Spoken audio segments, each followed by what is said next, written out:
Saudara sekalian yang terkasih dalam Kristus, Anthony de Mello menceritakan sebuah kisah. Suatu hari ada seorang perempuan bermimpi. Dia masuk ke sebuah toko yang masih baru, dan dia sangat terkejut melihat bahwa ternyata Tuhan sendiri yang melayani di balik counternya.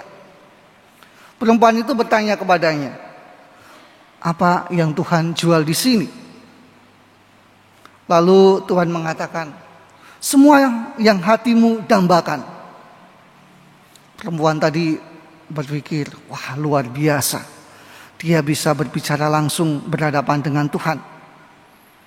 Lalu dia mengatakan, "Aku mau kedamaian hati dan cinta, kebahagiaan, kebijaksanaan, bebas dari rasa takut," katanya kepada Tuhan.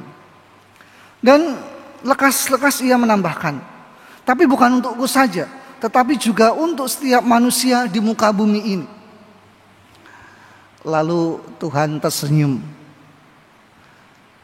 lalu menjawab, "Rasanya engkau salah paham, anakku. Kami tidak menjual buah di sini. Kami hanya menjual benih." Dan sekalian yang terkasih dalam Kristus, kalau melihat apa yang terjadi di dunia kita sekitar ini, di negara kita saat ini, saya itu kadang merasa greget, merasa gremes. Kok seperti ini yang terjadi?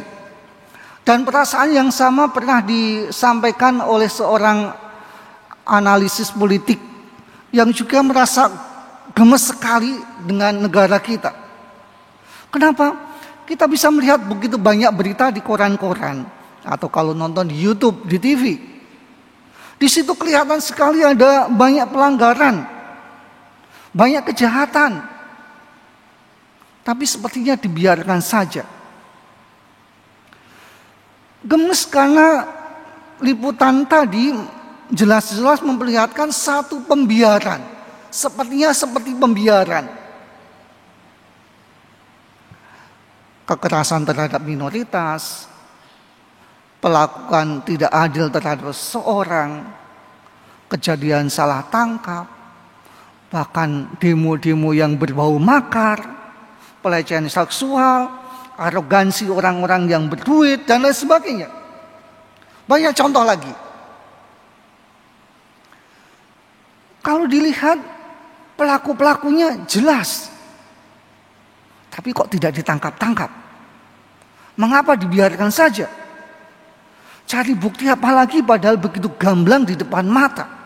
Dengan spanduk-spanduk yang dibawa, dengan ucapan-ucapan yang dengan pidato-pidato yang diucapkan dan lain sebagainya. Jelas.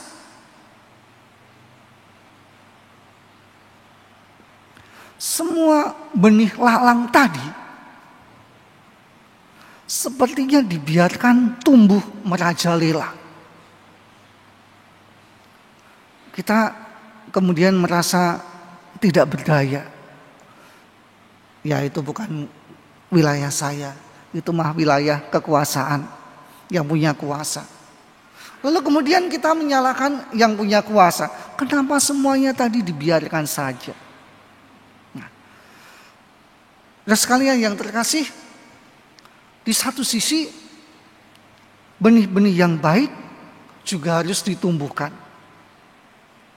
Benih yang baik selalu ditaburkan dalam hati kita.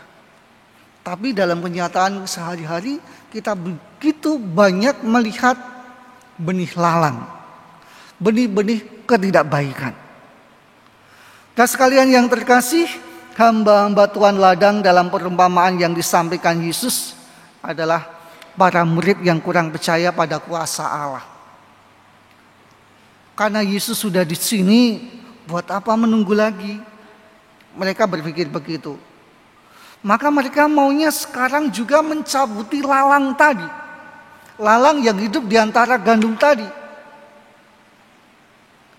Namun reaksi Tuhan ladang yang juga adalah reaksi Allah sendiri adalah melarangnya. Kalau lalang dicabut, nanti gandumnya ikut tercabut. Satu kata-kata Yesus yang sungguh bijaksana, biarkanlah keduanya tumbuh bersama. Nah, satu pertanyaan, apakah Tuhan kita, Yesus tadi, juga sudah punya terkena virus pembiaran tadi, seperti yang muncul di negara kita saat ini? Saya kira tidak. Kalau Tuhan sampai membiarkan, Dia tidak pernah bermaksud mengabaikan. Dia ada di sana, di tengah lalang dan gandum itu. Dia merawat gandum itu, menumbuhkan biji sawi menjadi ragi yang untuk adonan roti. Dan jangan lupa bahwa Dia mengamati perkembangan lalang, tetapi sekaligus merawat perkembangan biji gandum tadi. Dia menguatkan akarnya, menjaga terhadap serangan hama. Jadi Dia membiarkan keduanya tumbuh bersama dan menunggu buah yang baik dari kita, ladang tempat tumbuh. Nah, sekalian yang terkasih, budaya instan tidak hanya menghinggapi tugas dan pekerjaan kita masing-masing. Budaya serba mau cepat ternyata juga bisa merasuki kehidupan iman kita. Murid-murid yang percaya kepada Kristus, kita seringkali merasa jengkel, gemes, greget melihat saudara kita tidak mau bertobat. Kita merasa geram kalau ingat bahwa teman kita tidak pernah misal melukai hati kita. Kita sedih saat kita tahu bahwa orang yang terdekat ternyata lebih mendengarkan orang lain ketimbang diri kita sendiri. Lalu doa-doa kita minta buah-buah yang baik kepada Tuhan. Kita minta mujizat segera, supaya segera ada perubahan. Supaya teman kita segera bertobat. Supaya teman hidup kita, pasangan juga berubah dan lain sebagainya. Yang kita minta kemudian adalah buah. Tapi sayang sekali bahwa Tuhan tidak berjualan buah. Dia hanya memberikan dirinya sebagai benih yang baik. Nah, sekalian yang terkasih, kebijaksanaan Salomo dalam bacaan yang pertama menggambarkan dengan indah sikap Tuhan terhadap orang-orang berdosa, terhadap lalang tadi. Tuhan bukan hanya membiarkan mereka tumbuh bersama gandum, tetapi bahkan dengan sangat hati-hati memperlakukan mereka. Tuhan tetap mengadili mereka, tapi dengan penuh belas kasihan. Dia memberi kesempatan untuk bertobat apabila mereka berdosa. Mungkin kita ingat kata-kata Yesus di Injil Matius yang lain yang mengatakan, Bapa di surga menerbitkan matahari bagi orang yang jahat dan orang yang baik. Padahal kalau mau, Tuhan bisa menurunkan petir untuk mempertobatkan mereka. Tetapi justru di sini Tuhan memperlakukan mereka, lalang tadi, dengan belas kasih.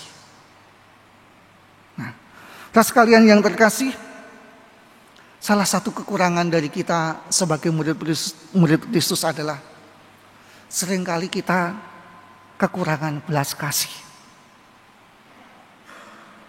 Kita bisa melihat contoh-contoh dalam kehidupan kita. Kita terlalu gampang untuk menghakimi sama kita. Kita terlalu gampang untuk mengatakan kamu salah, menghukum dan lain sebagainya, tanpa merawat mereka. Kalau di dalam komunitas kita, gereja kita, lingkungan kita, mungkin persekutuan kita, ada yang berwatak buruk, apa yang kita lakukan? Cenderung menghakimi mereka, bukan merawat mereka. Bahkan sering kita menjauhi mereka, biarkan saja. Nah, sekalian yang terkasih dalam Kristus, mengapa Yesus mau merawat benih lalang dengan hati-hati bersama dengan gandum yang ada di ladang. Karena Tuhan selalu melihat suatu proses untuk perubahan. Maka saudara sekalian yang terkasih dalam Kristus, mari dalam kesempatan ini kita berdoa agar kita pun memiliki hati seperti yang dimiliki oleh Tuhan sendiri. Ketika kita melihat ketidakberesan di dalam diri sama kita, dalam lingkungan kita, saudara kita dan lain sebagainya, mari kita jangan cepat-cepat untuk menghakimi, bahkan kemudian meninggalkan dia. Rawatlah dia. Berilah dia belas kasihan. Dengan demikian semoga kemudian akan menghasilkan buah-buah kebaikan yang lain lagi. Kita sekalian yang terkasih, kita berdoa agar di dalam kehidupan kita sebagai murid-murid Kristus sungguh mampu, berani dan juga mampu untuk merawat orang-orang yang ada di sekitar kita. Terlebih orang-orang yang seringkali kita anggap merusak mata kita, yang seringkali tidak sesuai dengan harapan kita. Tuhan tidak memberikan buah-buah, tetapi dia memberikan benih. Mari apapun yang ada di sekitar kita rawat sehingga sungguh-sungguh menghasilkan buah-buah kebaikan di dalam kehidupan kita, terlebih di dalam diri sesama kita. Kemuliaan kepada Bapa dan Putra dan Roh Kudus, seperti pada permulaan, sekarang, selalu dan sepanjang segala abad. Amin.